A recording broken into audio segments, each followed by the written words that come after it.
How many times have you heard a riding instructor say, just breathe, relax, breathe, take your time, understand what you're trying to do. The biggest thing that you can sometimes bring to a situation as a rider is to be able to take and maintain a good breathing pattern. So why is it that you hear over and over again, and it probably makes you feel the same way, where you're being told to breathe, or you've finished an exercise and you're totally breathless or completely feeling very spent? So how do we change that pattern, and how can we have things that we can do away from the horse that lets us practice those patterns without the pressure of the riding moment? So let's first acknowledge that breathing actually isn't as simple as you think it might be. If you take for the example of we're geared for fight and flight, our nervous system actually stops the breathing. We do a breath in and then we're ready for action. And that is often, what happens when we're in a very stressful situation, obviously. However, this is often a little bit different to that. Not necessarily in a really stressful situation. We're more in a information overload type of situation where our diaphragm isn't able to get nice and deep. We can't do those nice big belly breaths.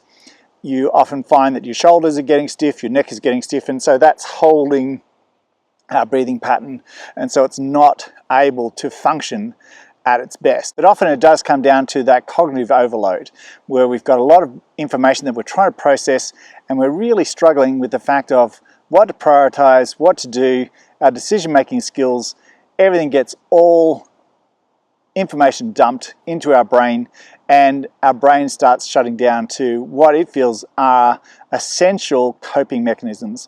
And strangely enough, often breathing doesn't become one of those. At best we can stay in shallow breathing, or we actually stay where we've stopped breathing for short periods of time. Obviously at some point our nervous system will take back over and go, you need to take a breath. However, when we're especially in a riding course or something like that, it is going to affect our balance. It's going to affect how we sit on our horse. It's going to affect how we communicate with our horse if we don't have a good pattern of breathing. So how can we address this away from the horse? If you're constantly having periods of time where your instructor, or you've noticed yourself that you've gone into that shallow breathing and gone away from a deep sense of breathing, and what is my recovery and reset for that? So instead of being harsh on yourself, let's look at a few really simple things to do to just remind yourself of how to reset and how to prioritize and how to put breathing as a more integral part of the patterns you're trying to do before you actually go into that skill acquisition or skill training. So generally what happens if someone says to you, take a breath, that's literally what we do. We take a breath, and it might even be a big, deep breath at that. In fact, most of the time it's not going to be a deep breath. If our diaphragm has stopped allowing a deep breath, at best, we're going to get a shallow top breath. So that won't stop the pattern. So recognizing what's going to be a good breathing habit. Now, obviously there's box breathing and lots of wonderful things that you can look at on the internet, but one of the things I've found for people that have really struggled with breathing, a simple exercise is taking yourself for a walk. Now, you might think that's a bit of a strange thing to do, but here's the key. Go for a walk where you're breathing and your pattern of breathing. When you're first walking, you're just noticing, well, what is my breathing like? Am I taking a nice long slow breath in through my nose? At the walk speed I'm doing, can I keep up with that, and can I keep a conversation? So that's the first tick, okay? Notice your posture while you're doing that, and really stay connected into what am I doing with my body? And importantly, what am I doing with my breathing itself? I just allow myself to do that for 2 or 3 minutes. Okay, so you're successfully just walking in a nice little pattern now. Breathing isn't extraneous, breathing shouldn't feel labored, shouldn't feel too much exertion. I can keep a good conversation. So now what I want to do is, now this depends entirely on your fitness pattern, increase my walk, or if I need to go into a slight run, or I just make sure I'm on a little bit of a gradient. And I want to go to that place which makes me feel a little out of breath. So I don't have to do this in 10 seconds. I want to just slowly increase my speed. I want to increase my exertion to where my breathing is starting to feel like I'm having to work a little harder. And all I'm doing in that situation is keeping that constant of pace and noticing, am I still staying in a good breathing pattern, or is my breathing starting to get shallower? Am I breathing more from my mouth now? Am I struggling to be able to keep a conversation going? And all those things, you're looking at how your body and how your mind copes with the change of circumstances.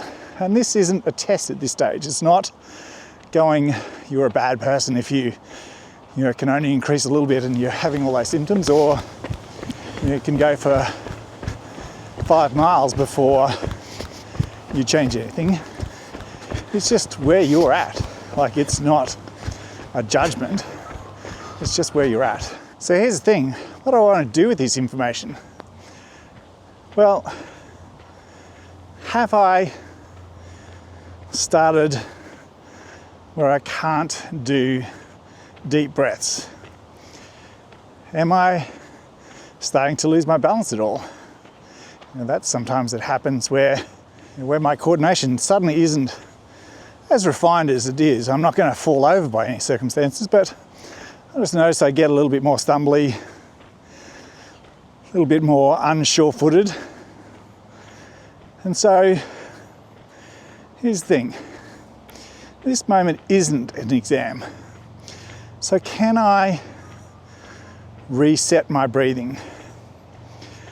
Often we want to do where we go until we burn out, especially as the male of the species.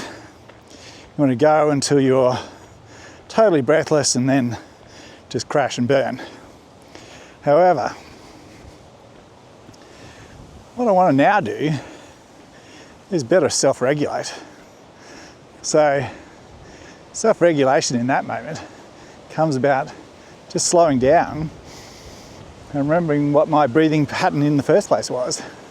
So making sure my brain goes back to prioritizing a nice, simple, deep breathing pattern. Finding out when I can reactivate my diaphragm without feeling I have to stop and throw up. How long does that actually take? And what you sometimes find is, for the first little bit, that can take a little bit. I've gotten a little shaky. I've gotten to a point where all the cells in my body are a little oxygen deprived if I've pushed myself, and I haven't been able to recognize that pattern. But if I do recognize that pattern, and I simply slow my tempo down, and at what point can I get back in front? In other words, can I make sure that I just allow myself to get back into a good, easy breathing pattern without feeling I need to stop? And it's amazing how simply practicing that little skill makes it so much easier. If you can do that, on a jumping course or in an exercise, or when moments of you're feeling a little stressed, eventually slowing yourself down, slowing your mind down, reconnecting to just 2 or 3 good breaths, you're recovered much earlier, you've recovered much better, your balance is better, your decision making is better, everything is more likely to stay in flow. So it's not about having to stop then and regroup, it's about how much off what I think is my maximum effort to come back into a good breathing pattern. And once you've trained a little bit, you'll find it's not as much as you think.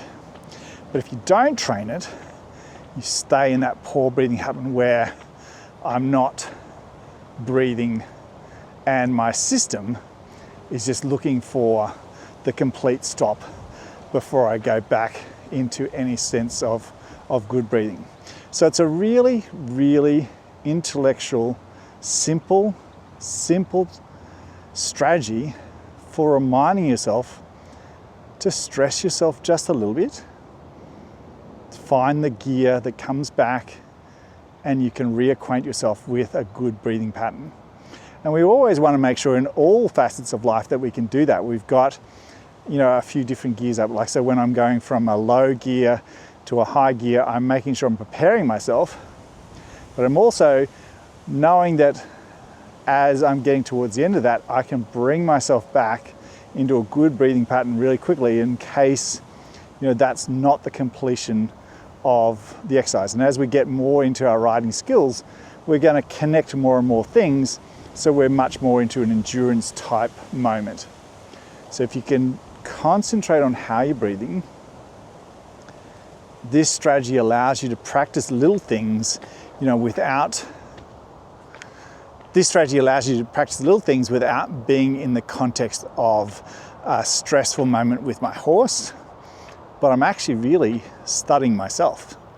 I'm studying how I react to a very gentle burning discipline of making myself slowly breathless or struggling to maintain my oxygen ratio. What do I do? What does my brain do? And I'm trying to do it in that repeated way that I don't have to stop and reset. I can just come down a gear, reacquaint myself with a good breathing pattern, which will help clear my mind. It'll get me a lot more out of what we think of as tunnel vision, which is definitely where, when we're cognitively overloaded, we're stopping our breathing, we get into tunnel breathing, we get into tunnel assessments of the task that we're trying to do, and we often miss the obvious, the simple things that we should do. So this is just a great way for you to be a little kinder, have a strategy that can work without the context of the stress of whatever you're trying to do with your horse in the moment, whether it's a new skill or chaining some skills together or just feeling overwhelmed for whatever reason. If I can establish good breathing patterns, and importantly, I can establish breathing patterns that aren't relying on the fact that everything needs to be okay for me to maintain them. So start off steady, really notice your body. It's a good exercise for noticing your body, noticing your posture, noticing how I'm breathing. Stress that a little bit. Notice what happens. I don't need to do it for half an hour. 10 minutes every other day. And you're going for a walk as well. So what's bad about that? Even if you're doing a little bit when you're going back and forth to catching your horse, that can be, just a way to get that going. How am I breathing? Is my posture staying capable of taking a nice good breath? Or is my posture changed? My neck is stiff, my shoulder's stiff. And we all know as riders, we do hold a lot of tension sometimes in our neck and shoulders anyway. So if I can walk in a nice, relaxed, flowing way, and then we add in, a little bit of terrain that's maybe not as even, or we increase our pace, to our running. And then once again, we're looking at balance coordination, especially if we're going to uneven terrain. It's only as much as you can cope with. But just looking then at, does my decision making and does my breathlessness, meet and merge at the same point? If I can get a good breathing pattern, then one, I'll be able to make better decisions, I'll be able to stay better balanced, and hopefully I'll be a much better partner for my horse to work out what it needs in the relationship, whereas my body is struggling to do things because of lack of oxygen, then I'm not going to be a helpful partner. I hope this little exercise helps you if you've been really struggling with the fact that you're constantly being told, take a breath, take a breath, take a breath by your friends or instructor. Or if you're just noticing that every time you go to do an exercise or a skill set or just something that you're struggling with, that you're really running out of breath or becoming breathless, or alternatively becoming quite unbalanced by the end of that. You can start with a good balance, but by the end of it, you're really struggling with it. And it's often to do with our breathing patterns and then also how we string it all together. Simple, simple, simple. Outside the horses, something you can practice all the time and just allows you to just notice things about yourself that sometimes we think of as not connected to riding. Take care, like and subscribe, and leave me a comment of how you found, or what you really struggle, like what exercises that you were doing where you suddenly realize that I'm really going into, that fight or flight or just freeze, where my breath is totally being taken away. And if I can control my breathing before I go into that pattern or be more aware of it, be aware of the earlier symptoms where I'm already closing up my shoulders, I'm already getting a stiff neck, or I'm making sure I've lost that ability to breathe through my nose. It's all those little things that can help us ride better. And if we can do exercises that aren't necessarily to do in the riding moment, that helps us have a better understanding of ourselves, then we're going to be a better rider for it. Take care. I'll see you on the next one.